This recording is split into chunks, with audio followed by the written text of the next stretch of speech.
in this state, you're trying to enjoy the honey, which is like sense gratification. We're trying to get some pleasure out of that little tiny moment.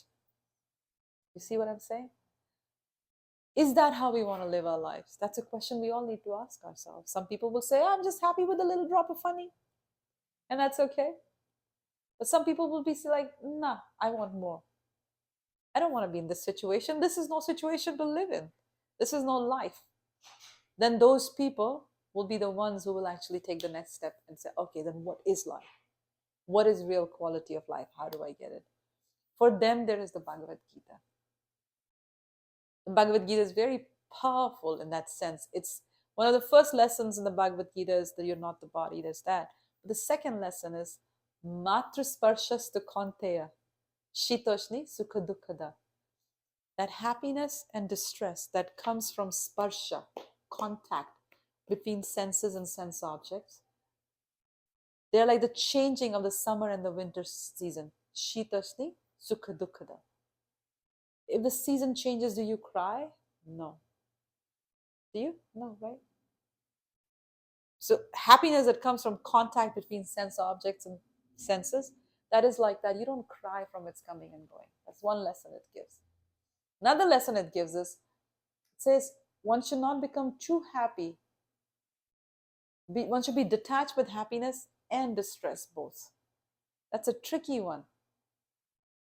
Be detached from both happiness and distress. Why? Because if you're too attached to happiness, it'll take you off in a tangent. Like New Year's party, after that, you're trying to get over your hangover for how many days? She's like counting in my head. I don't know. I don't know how many. Go. Like, what was I saying? Oh yeah, New Year's Day, right? Too happy and everything, and you gotta. And then what happens? How many days does it take for you to recover from the hangover? Many, many days. So happiness can also be a distraction. Another lesson in the Bhagavad Gita is happiness and distress. Don't let it throw you off. Don't get too carried away by it. This is a big lesson in detachment. Why? Isn't life all about finding those moments of happiness that let you get carried away? But Krishna is saying in the Bhagavad Gita, don't let happiness and distress carry you away. Why? It's back to my example in the very beginning. Remember, I was asking, how can I be detached? I was asking that question.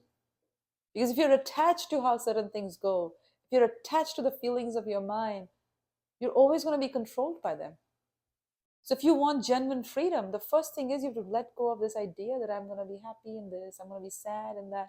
You can't live your life based on this. You have to live your life on some higher platform. We have to we have to make our choices from some inner self that is not adulterated by other things. You see what I'm trying to drive at? There's a part of us that nobody can touch, the soul. Right?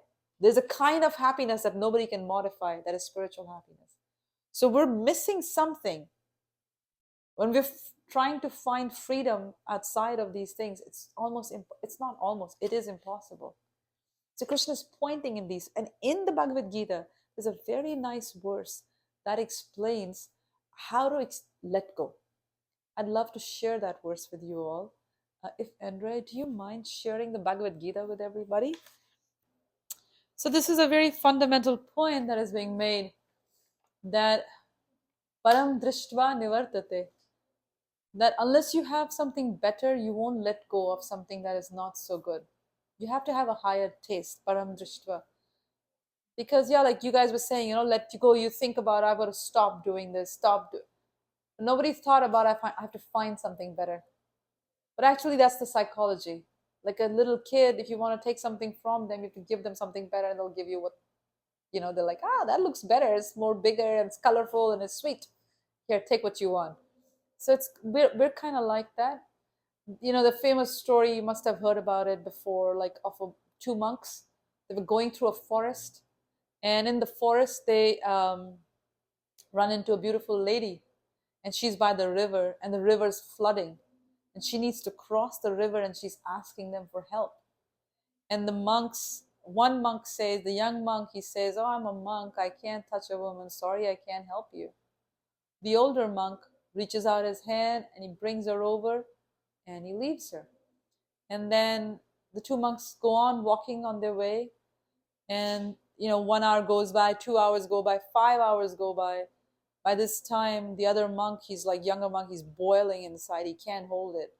So he blurts it out and he asks the older monk, well, like, wait, why did you carry that lady? I thought we are monks and we're not supposed to touch women. Why did you carry the lady? And the older monk replied, why are you still carrying her? I left her 6 hours ago.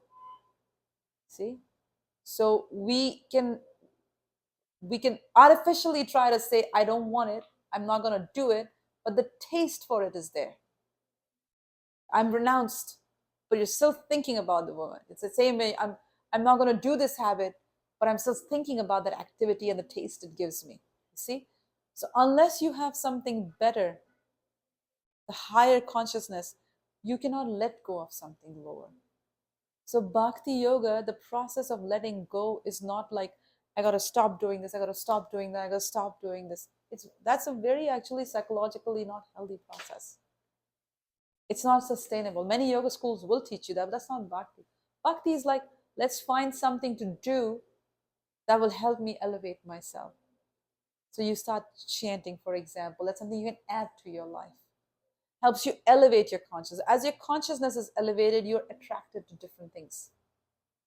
Like, I know for me this happened. Nobody told me to become vegetarian, but I naturally was attracted and I made my way there. Nobody told me to do it.